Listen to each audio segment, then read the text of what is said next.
Welcome to this 365 Freedom Strategy session. Today we're breaking down visibility identity and why your organic strategy is actually a high-interest debt on your freedom. It really is a massive debt that people don't even realize they're paying. Exactly. And to start, I want you to imagine something for a second. Yeah. Imagine you decide to build a physical brick-and-mortar retail store. Okay. You pour your life savings into it. You find the perfect location right on Main Street. You stock the shelves with incredible inventory. You hire this fantastic They have staff. a beautiful sign, right? Yeah, huge sign. You open your doors, and for the first few months, things are great. People walk by, they see your window displays, they come in, they buy. You feel like a total genius. Naturally, you're crushing it. Right. But then, one Tuesday, you show up to open the shop, and overnight, the city has built a massive 30-foot brick wall right on the sidewalk, Oh, wow. completely obscuring your storefront from the street. So you panic, obviously. You run to City Hall. You demand to know why they blocked your visibility. And what do they say? The city officials just shrug and say, well, letting people see your store from the street was just a promotional gift we were handing out. Right. Just a little bonus. Yeah. And they tell you, if you want people to see your store now, you have to pay us a toll for every single person who walks through a special gate we installed in the wall. It's wild when you put it like that. I mean, if that happened in the real world, there would literally be riots. Absolute riots. Mm. But in the digital business landscape, that exact scenario plays out every single day. Every single day. It's the norm. So we have a stack of internal strategy notes, case studies, and emails on the table today. And our mission in this session is to dissect the absolute lethal costs of relying on what the industry calls free traffic. Which is never actually free. Never.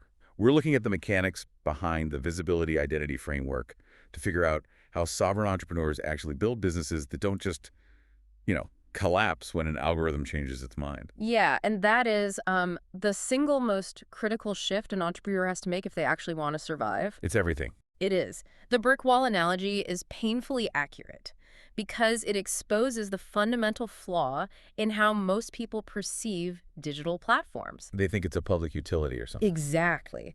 People treat organic reach like it's a human right. They think, well, I created a profile, I posted good content, therefore I am entitled to an audience. Right. I did the work, where are my views? Yeah, but the strategy documents we're reviewing today, they strip away that illusion entirely. The central thesis here is that free is never actually free. You are always paying. Always. The only variable is the currency you choose to pay with. And there's this foundational quote from the notes that draws a very hard line in the sand. Oh, I know the one. Yeah, it says, if you can't buy your traffic, you don't own a business, you own a list of chores. That quote stopped me in my tracks. It's brutal. A list of chores. It completely reframes what most people out there just call hustle. Because it's not hustle, it's maintenance. Exactly. Let's look at what actually happens when you rely entirely on an organic strategy. You wake up in the morning, and before you even have your coffee, you're checking your notifications. Right. Did the algorithm favor you today? Did that reel pop off?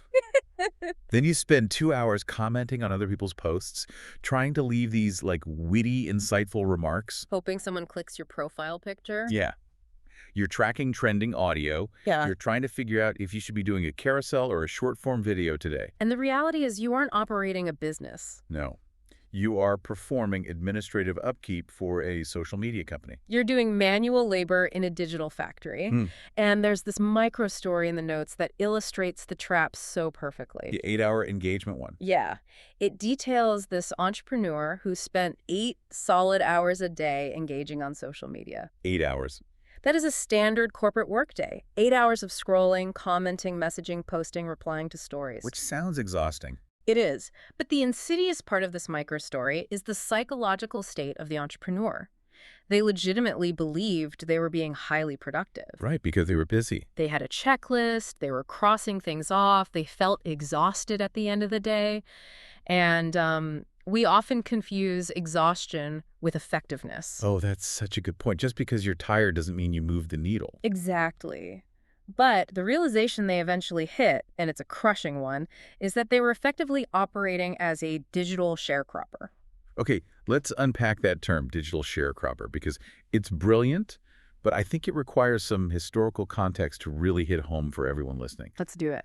So if we look at the historical definition of sharecropping, it was an agricultural system where a tenant farmer would work a piece of land that they didn't actually own. Right, they just worked it. They put in all the blood, sweat, and tears. They would plow the dirt, plant the seeds, water the crops, and do all this backbreaking physical labor. But the landlord held all the power.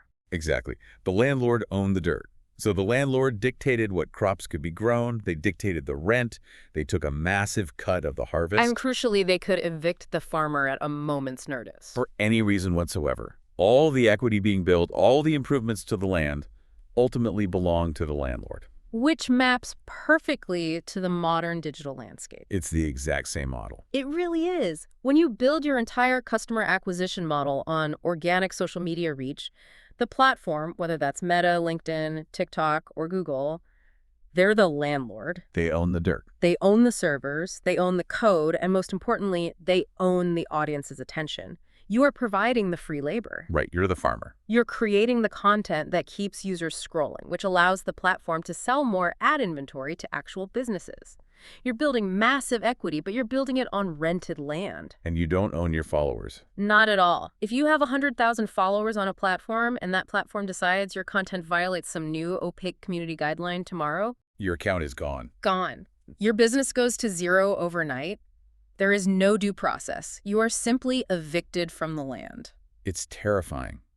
You are essentially tending Mark Zuckerberg's crops, hoping he gives you a small percentage of the harvest. That's exactly what it is. You're generating the inventory that the platform sells to advertisers, and your payment is just the occasional organic viral spike. If you're lucky. Right.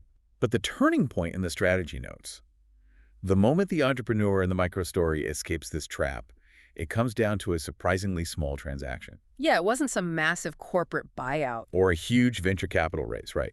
The document talks about the day this person spent their very first $50 on paid advertising. Just $50. Such a small amount. And the notes describe it as a complete paradigm shift. Why does $50 change the entire psychological landscape of a business? Because that $50 transaction represents the transition from trading time to trading capital. Ah, When you run an organic strategy, time is your primary expenditure. And time is finite. You only have 24 hours in a day. you can only format so many videos. Right, you can only write so many captions. Your business growth is entirely capped by your physical stamina. But the moment you spend that first $50, you realize something profound. That you can buy it back. You can literally buy back your time. You realize that traffic is not a magical weather event that you just hope for. It is a commodity that you can acquire. You're paying someone else to do the heavy lifting. You're telling the platform, look, I am no longer willing to perform 8 hours of manual labor to reach 500 people. I'm going to hand you a $50 bill, and you are going to go find those 500 people for me. While I sleep. While I sleep, or while I build a better product, or while I spend time with my family. That is what it means to be a sovereign entrepreneur. Sovereignty requires control. And you cannot control an organic algorithm. Yep. But you can control a daily ad budget. Right. And you would think this would be the dominant narrative in the business world. Like you'd think every business school and marketing course would start with this premise. Buy your time back, build a predictable machine. But they don't. No. The strategy materials point out a massive contradiction in the industry. The entire digital marketing education space, the courses, the masterminds, the YouTube channels, is heavily skewed towards selling the exact opposite narrative. Oh, the guru trap. We definitely have to address the guru trap mentioned in the notes. Yeah, let's talk about it. Because they push organic hard. The guru trap is fascinating from a psychological perspective. We see countless industry influencers pushing organic growth as the ultimate pure form of business building. Authentic, correct? Yeah, they sell courses on how to go viral or how to hack the algorithm or how to build a 6-figure business without spending a dime on ads. And you have to look at the incentives behind why they sell that message. It's incredibly marketable because it preys on a fundamental human desire for a free lunch. If you're a new entrepreneur, maybe you're sitting at your kitchen table, you're stressed about bills, and someone on your screen tells you that you can build a massive empire without risking any capital. You just need to learn their secret hashtag strategy. Right. You're going to listen. Of course you are. Because the alternative spending money you might not have feels risky. It feels very risky to them. The organic pitch sounds safe. It sounds Yeah. like all you need is a little bit of elbow grease. Just post 3 times a day, engage for an hour before and after you post, use trending sounds. It's pitched as a meritocracy. Like, if you just work hard enough, the algorithm will bless you. But the strategy notes are ruthless about this. Right. It is a track that drains your focus, your creative energy, and your unreplenishable hours. That's so draining. What the gurus fail to mention is the staggering failure rate of purely organic strategies. It leads to severe, debilitating burnout. Yeah, people just quit. Think about the mechanics of it. You cannot sustain 8 hours of manual engagement indefinitely. The human brain isn't wired to constantly monitor digital feedback loops without exhausting its dopamine reserves. You fry your circuits. You do. You get so caught up in the tactical minutia of trying to be seen, tweaking thumbnails, agonizing over the first 3 seconds of a video hook, that you completely lose the strategic vision of your business. You forget the product. You forget to actually build a product or a service that changes your clients' lives. You become a content creator, not a business owner. Okay, well, I have to jump in here and push back a little. Go for it. Because I know what someone listening right now is thinking. Let's look at the reality of starting a business. Let's say I'm sitting here and I have way more time than money. Okay. My bank account is thin. Maybe I have a few $100s to my name, but I have a completely open calendar. I have 40 hours a week to dedicate to this. In that specific scenario, isn't organic the smartest play? It's the logical assumption, sure. Right. Shouldn't I leverage the asset I have an abundance of? If I don't have capital to trade for data, isn't trading my time the only logical way to get off the ground? It is the most common defense of organic marketing, and on the surface, it sounds entirely logical. But the strategy materials argue that it stems from a fundamental misunderstanding of opportunity costs. Okay. And really, how business actually scales. If you have more time than money, your absolute first priority should be acquiring capital. Not likes. Not acquiring likes or followers that may or may not translate to capital down the road.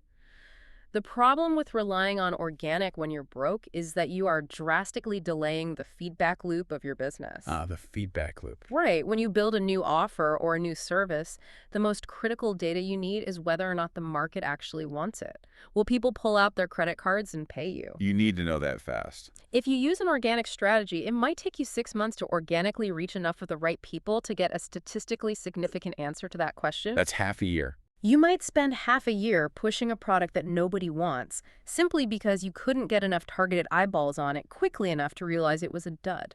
That makes a lot of sense. The speed of the feedback loop is everything. If I could use a metaphor from the notes to kind of crystallize this. Please do. It's like trying to walk across the country to save on airfare. I love this analogy. Imagine you live in Los Angeles and you get an incredible job offer in New York.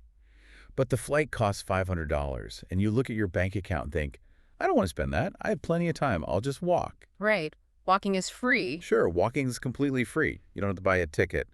But the time you spend walking, the 6, 7, 8 months it takes to cross the country on foot, costs you the immense opportunity of what you could have actually been earning and building when you arrived in New York. The lost wages alone. Exactly. You save $500, but you lost half a year of your life, half a year of salary, half a year of networking. And time is the one asset you absolutely cannot replenish. You can't earn it back. You can always figure out a way to make another $50 to test an ad. You can never, ever make another Tuesday. That analogy perfectly isolates the hidden cost. You are walking across the country, wearing out your shoes, getting blisters, completely exhausted, fighting the elements. Just to save a few bucks. Meanwhile, the sovereign entrepreneur buys the plane ticket, endures the short-term pain of parting with $500, arrives in New York in 4 hours, and starts closing deals and generating revenue that afternoon. They skip the line. They do. Which brings us to the core illusion we need to shatter. The strategy materials reference an internal email from a major platform developer, and it highlights a critical truth about the architecture of these platforms. This was eye-opening. It states explicitly that organic reach is a conditional gift from the platforms. It is not a feature. It is not a right. It is a gift. And gifts can be taken away. They can be taken away without warning. Okay, we established the brick wall idea earlier, but let's go deeper into why that happens mechanically. Why do platforms give out this gift of organic reach in the first place? And why do they eventually take it away? Because it feels malicious to the creator, but it's just a business model. Exactly. It's not malicious at all. It's algorithmic economics. Okay. When a platform is new, or when it launches a new feature, like when Instagram launched Reels or YouTube launched Shorts, they have a massive problem. They need inventory. They need stuff for people to watch. They need videos to keep users on the app, but they don't have enough creators making that specific type of content yet. So they artificially inflate the organic reach of anyone willing to make that content. They subsidize. They subsidize your reach. You post a mediocre 15-second video and suddenly it gets 50,000 views. You feel like a genius. Like you cracked the code. Right. But what's actually happening is the platform is giving you a promotional gift to incentivize you to keep creating so they can build their inventory. But what happens when the platform matures? Well, eventually, millions of creators are flooding the platform with content. Now, the platform has more inventory than it knows what to do with. There is finite space in a user's feed. You can only scroll so much. Exactly. And the platform's ultimate goal is to generate revenue for its shareholders. So how do they do that? They prioritize the content of people who are paying them. Of course. They squeeze the organic reach down to a fraction of a percent to force businesses to transition to paid advertising. The gift is revoked. So if you built your entire business model, your revenue projections, your hiring plans around that initial inflated organic reach, you are building a house on a fault line. You're doomed. You aren't actually free. The strategy notes refer to this state as being a slave to the like button. Oh, that's such a heavy phrase. It is. And if you think about the emotional and psychological toll that takes, it's brutal. If your ability to pay your mortgage next month relies on an algorithm favoring your post on a random Tuesday, you are operating in a state of constant low-grade anxiety. It is an incredibly stressful way to live because hope is simply not a viable traffic strategy. No. When you post a piece of content and hope it goes viral, you are essentially playing the lottery with your livelihood. That's a dangerous game. Viral success, especially in the modern fragmented internet, is based on incredibly unpredictable variables. It depends on cultural timing, the mood of the user base that day, what trending audio is peaking, All things you can't control. and the completely opaque preferences of a machine learning model that changes its weighting criteria millions of times a day. You cannot build a predictable financial model on luck. No, you really can't. Paid acquisition, however, is the antithesis of luck. It is based on logic, data, and mathematics. So the transition we're talking about here, the shift in the visibility identity, is moving away from hoping for a miracle and toward establishing a utility. A utility, yes, that's the key word. I want to focus on that word, Utility. because the strategy notes emphasize treating your traffic exactly like you treat water or electricity. It's a fundamental mindset shift for a sovereign entrepreneur. Think about the mechanics of a utility. When you walk into your office in the morning and flip the light switch, you don't cross your fingers. Right, you don't pray it turns on. You don't perform a little dance and pray that the power company decided to favor your building with electricity today. You don't check a dashboard to see if the local grid's algorithm thinks you deserve light. Did I post enough to get lights today? Right. You expect the lights to turn on instantaneously with 100% reliability because you have an established infrastructure, a meter, and you pay the electric bill. Transactional. Traffic and customer acquisition must be treated with that exact same level of boring, predictable reliability. Sovereign entrepreneurs do not wait for permission from an algorithm to be seen by the market. They pay for the right to be heard. It's the difference between doing a rain dance and turning on an irrigation system. Oh, that's a perfect way to put it. Right. If you're an ancient farmer doing a rain dance, you're out in the field looking up at the sky, pleading with the clouds, hoping the weather patterns align perfectly so your crops don't die. You have zero control. Zero. But modern industrial farming doesn't rely on rain dances. They build reservoirs, they lay miles of piping, they install sprinklers, they build an irrigation system. They engineer the solution. Exactly. When the crops need water, they don't look at the sky. They walk over to a valve, they twist it, and the water flows precisely where it's needed, in the exact volume required. It's controlled on-demand supply. But here's the catch, and this is where I want to push us into the actual mechanics. To turn on that irrigation system, you can't just throw a pipe in the dirt. No, you have to build the plumbing. You have to understand how to read the dials. You have to understand the pressure gauges. In the digital world, that means understanding the data. So how do we actually make that transition?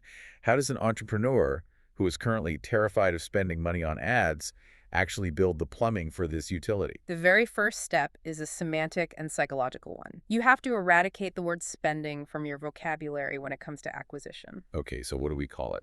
The transition happens the moment you realize you are never spending money. You are buying data. And if your funnel is built correctly, you are buying customers. Buying data. That reframes it nicely. The fear of advertising, that cold sweat people get when they look at the Facebook Ads Manager, vanishes completely the moment you understand your metrics. It's only scary when it's unknown. Because you feel like you're just throwing money into a black hole. Exactly. The strategy materials dictate that a sovereign entrepreneur must master two critical numbers. If you don't know these numbers cold, you have no business running ads because you are just gambling. Okay, what are the numbers? Those two numbers are cost per lead, or CPL, and lifetime value, or LTV. Now, we all know the basic definitions of CPL and LTD. That's Marketing 101. Cost per lead is what you pay the platform to get someone to raise their hand and give you their contact info. And lifetime value is the total revenue the customer brings you over their entire relationship with your business. But the insight in these strategy notes isn't just defining the terms. It's about how sovereign entrepreneurs treat the relationship between those two numbers entirely differently than amateurs do. The relationship is everything. An amateur runs an ad, sees their CPL jump from $10 to $25 over the weekend, panics, turns the ad off, and goes back to posting organic reels because they think ads don't work anymore. They freak out. But the notes outline a completely different reaction. Yeah, the amateur panics because they're only looking at the front end of the equation. They're looking at the immediate cost without understanding the back-end mechanics. Let's explore the advanced mechanics of how LTV neutralizes CPL. If you have engineered your business correctly, meaning you don't just have one cheap product, but you have upsells, recurring subscriptions, high-ticket back-end consulting, or whatever fits your model, your LTV might be $2,000. Okay, so $2,000 per customer. If your LTV is $2,000, and your historical data shows that you convert 1 out of every 10 leads into a paying customer, you now have a mathematical formula. It becomes predictable. You know you can spend up to $200 to acquire a single lead, and you would still break even on that customer over their lifetime. So then the amateur panics that their CPL jumped to $25. The sovereign entrepreneur doesn't even blink. Not even a little. Because 50 leads at $25 is $1,250. And if those 50 leads generate 5 customers worth $2,000 each, that's $10,000 in revenue. Exactly. The 25 TPL is just market noise. You are still printing money. You have built a margin of safety that allows you to outspend all of your organic hustling competitors. And that brings us to the vending machine analogy from the source material, which I think is one of the most powerful mental models for business growth I've ever seen. Oh, I completely agree. Let's walk through it. Okay. Imagine you're standing in front of a completely normal-looking vending machine. But instead of putting in $1 and getting a soda, this machine is wired directly into the ad auction algorithms of Google or Meta. Best machine ever. Right. You walk up to it, and based on the math we just did, you slide $200 into the machine. The gears turn, the pixel fires, the algorithm targets the right users, your funnel converts the traffic, and the machine drops a $2,000 customer into the tray at the bottom. Just like a soda. Now, in reality, that $2,000 might be paying out over a year of a subscription, but the mathematical certainty remains. You put $200 in, you get $2,000 out. And the strategy text asks the most important, clarifying question you can ask a business owner. If you had a machine sitting in your living room that operated with those exact mechanics, how many dollars would you put into it? I mean, all of them. The answer is blindingly obvious. You wouldn't put just $1 in to see what happens. You would put in every single dollar you could find. You'd drain your accounts. You would empty your savings account. You would max out your credit cards. You would borrow money from everyone you know. You would stand in front of that machine feeding it dollar bills 24 hours a day, 7 days a week, until the machine broke or the gears melted. Because it's guaranteed return. Because when you have a 10-to-1 return on capital, you no longer have a marketing expense. You have a wealth creation engine. Okay, but I have to play the skeptic again here. Yeah. Because I can hear the listener practically screaming at their device right now. Oh, I know. It sounds too perfect. The vending machine math sounds absolutely flawless on paper. Put 200 in, get $2,000 out. It sounds so easy. But anyone who has actually tried to run Facebook ads or Google ads knows it almost never works like that on day one. Oh, almost never. Usually you walk up to the machine, you tentatively slide your first $200 in, the machine makes a grinding noise, and it gives you absolutely nothing back. It just swallows the cash. It eats your money. No leads, no sales, just an invoice from Mark Zuckerberg. So how do these strategy materials account for that initial friction? Because that first loss is the psychological barrier that sends 90% of entrepreneurs running back to the safety of organic posting. They get burned once and quit. Exactly. Mhm. How does the mindset shift account for the machine eating your first dollar? It is the ultimate psychological hurdle, and the strategy documents address it by completely redefining what a loss actually is in digital acquisition. Okay, how do they redefine it? The reframe is understanding the architecture of machine learning. The ad platform's algorithm is not a static machine, it is a learning entity. It's adapting. When you put that first $200 in and get 0 sales, you didn't lose your money, you purchased data. Specifically, you paid the algorithm to map the negative space. Map the negative space. I like that phrase. Let me explain how that works mechanically. When your ad fails, the tracking pixel on your website is still collecting data. It is analyzing the thousands of people who scrolled past your ad without clicking. It is analyzing the 50 people who clicked but bounced off your landing page in 3 seconds. So it's taking notes on what doesn't work. You are paying the platform to identify exactly who isn't your target market. The algorithm uses that $200 to build a negative profile, which it then uses to calibrate its targeting mechanism. That's fascinating. It says, okay, the people who clicked this ad didn't convert. Let's look at their demographic data, their browsing history, their interests, and let's make sure we don't show the next ad to anyone who looks like them. Wow. That completely changes the feeling of a failed campaign. Yeah, You aren't wasting money. You are literally paying to eliminate variables. that's exactly what it is. It's like Thomas Edison and the light bulb. He didn't fail 10,000 times. He successfully purchased 10,000 pieces of data that told him which filaments didn't work. Every failed ad is a purchased lesson. A purchase lesson, yes. If you run an ad with a picture of a smiling person and get 0 clicks, you just bought data that says your audience doesn't respond to stock photos. So you run the next ad with a text-heavy graphic. And maybe that gets clicks. Right. Maybe that gets clicks, but no conversions. And you have bought data that says your hook works, but your landing page is broken. You are systematically buying the map that leads to the treasure. Exactly. And once you eliminate enough variables through strategic, calculated testing, once you find the right audience, the right hook, and the right offer, the math locks in. The machine turns on. The pixel matures, and suddenly the machine starts working. This is the critical phase where most people quit. They quit while they are still mapping the negative space. They give up right before it clicks. The sovereign entrepreneur understands that the initial ad spend is essentially R&D, research and development. It is the cost of calibrating the utility. You wouldn't expect to build a hydroelectric dam without spending money on engineering surveys first. Right. You have to survey the land. And once that calibration is complete, once the pixel is trained and the math locks in, we arrive at the ultimate goal outlined in the strategy session. A freedom number. Calculating and achieving the freedom number. Yeah. We aren't just buying leads for the vanity of having a huge email list. Yeah. We aren't doing this to brag about our CPL and Facebook groups. No, nobody cares about that. The documents are very specific. We are connecting the predictable generation of leads directly to a highly specific lifestyle and business goal. The freedom number is the anchor of the entire framework. It's not an arbitrary revenue goal like, I want to make $1 million this year. Which is what everyone says. Because it sounds good.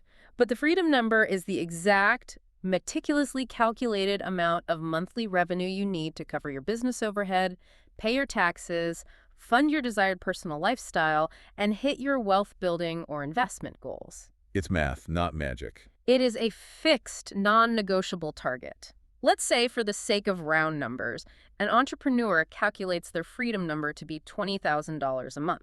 Okay.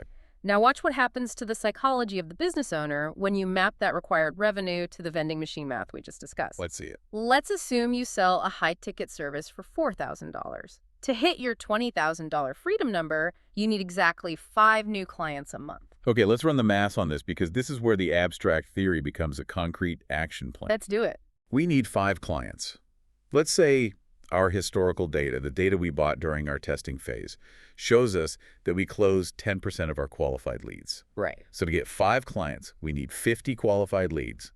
And let's say our current cost per lead, after optimizing the pixel and the ad creatives, is $40. Okay. 50 leads needed, multiplied by $40 per lead.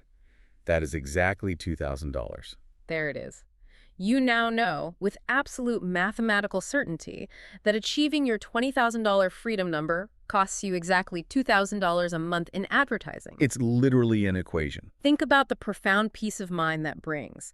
It completely stops being a gamble. It stops being a vague, stressful hope that you'll somehow hit your goals this quarter. You don't have to wonder if a TikTok trend is going to save your month. No. It becomes a calculated, predictable, industrial investment. You simply acquire the required data to hit your revenue target. But I want to inject some realism here, because the notes also highlight that maintaining this machine requires actual management. Oh, absolutely. It's not a set it and forget it thing. Right. The Math 50 leads at $40 a piece. Mm-hmm. Makes it sound like you just push a button on January 1st and print money for the rest of the year. But anyone who operates at scale knows there is friction. A lot of friction. As you scale ad spend, it rarely stays perfectly linear. Mm-hmm. If you want to double your revenue and spend $4,000, you might not perfectly get 100 leads at $40. Mm. Your CPL will naturally want to rise. Mm-hmm. Ad fatigue sets in. The audience gets saturated. It happens every time. So the freedom number isn't just an equation you solve once and walk away from. It's an ecosystem you have to actively protect. That is a crucial caveat. The algorithm is an auction system. The platform will always give you the cheapest conversions first, the low-hanging fruit. Right. As you increase your daily budget to reach more people, you are forcing the algorithm to bid in more competitive auctions, which drives your CPL up. Furthermore, if you show the same ad to the same audience for 3 months, they develop banner blindness. They stop seeing it. The click-through rate plummets and the cost skyrockets. But this is where the difference between the sharecropper and the sovereign entrepreneur is most stark. How do they react differently? Well, when organic reach drops, the sharecropper has no levers to pull. They just have to work harder, post more often, and pray. Back to doing rain dances. Exactly. But when ad costs rise, the sovereign entrepreneur has a dashboard of levers. They test new ad creatives to combat fatigue. They test new lookalike audiences. They tweak the machine. They improve the conversion rate of their landing page so they can afford a higher CPL. They create a new back-end upsell to increase their LTV, which completely negates the rising ad costs. They are actively managing a machine, not reacting to the weather. That level of control completely eliminates the roller coaster that destroys so many entrepreneurs' mental health. Oh man, we all know the organic roller coaster. You spend a month hyping up a launch organically, you hustle, you DM hundreds of people, you go live every day, you have a great month, you make $15,000. You feel invincible. You feel on top of the world. But the next month, you're exhausted from the launch. You post less. The algorithm notices you aren't feeding it inventory, so it throttles your reach, and your revenue drops to $2,000. It's devastating. You are constantly strapped into this chaotic ride of algorithmic whims, oscillating between burnout and panic. By treating traffic as a utility and mastering paid acquisition, you turn that chaotic roller coaster into a steady, reliable climb. You can forecast your income with extreme precision. Which changes how you run your entire life. Completely. If you decide you want to grow the business by 20% next quarter to fund a new hire, you don't hold a team meeting and say, okay, everyone, we really need to hope 20% more people organically share our posts. No. You sit down, you calculate the required increase in ad spend based on your historical CPL and conversion rates, and you deploy the capital. It is the ultimate lever for speed. That is really what this entire strategy session boils down to. 100%. Speed and control. We talked earlier about walking across the country versus taking a flight. Paid traffic is the fastest path to true sovereignty and actual freedom because it fundamentally divorces your time from your revenue generation. It breaks that link entirely. It allows you to build an acquisition machine that works while you sleep, while you take a 2-week vacation, while you're at your kid's soccer game, and most importantly, while you focus on actually serving the clients you have instead of constantly begging the internet for new ones. Because the reality is inescapable. If you aren't paying for attention with capital, you are paying for it with your time. You're paying one way or another. And a business built on trading time for attention is, as we established at the very beginning of this session, just a list of chores. It is an unscalable, exhausting trap disguised as entrepreneurship. So as we wrap up this analysis, I want to leave you with a final provocative thought, something to really chew on and apply to your own reality. Everyone should listen closely to this. I want you to pull up your calendar from last week. Yeah. Be brutally honest with yourself. Look at every block of time. Count the hours you spent trying to manually generate attention. All those hidden hours. The aimless scrolling disguised as market research. The commenting on competitors' posts. the agonizing over the perfect hook or caption for a piece of content that ultimately 50 people saw. It adds up fast. Now, calculate what that time actually cost you in lost potential. If your consulting rate or your true hourly value is $150 an hour and you spent 10 hours last week trying to hack organic reach, you didn't get free marketing. No, you didn't. You just spent $1,500 of your own invisible capital for a handful of fleeting likes. Ask yourself the hard question. Are you building a sovereign business that serves you? Or are you just doing chores for the platforms? That's the real question. If you're ready to stop begging for attention and start buying it, visit 365 Freedom online to join the community. This has been a 365 Freedom Strategy session.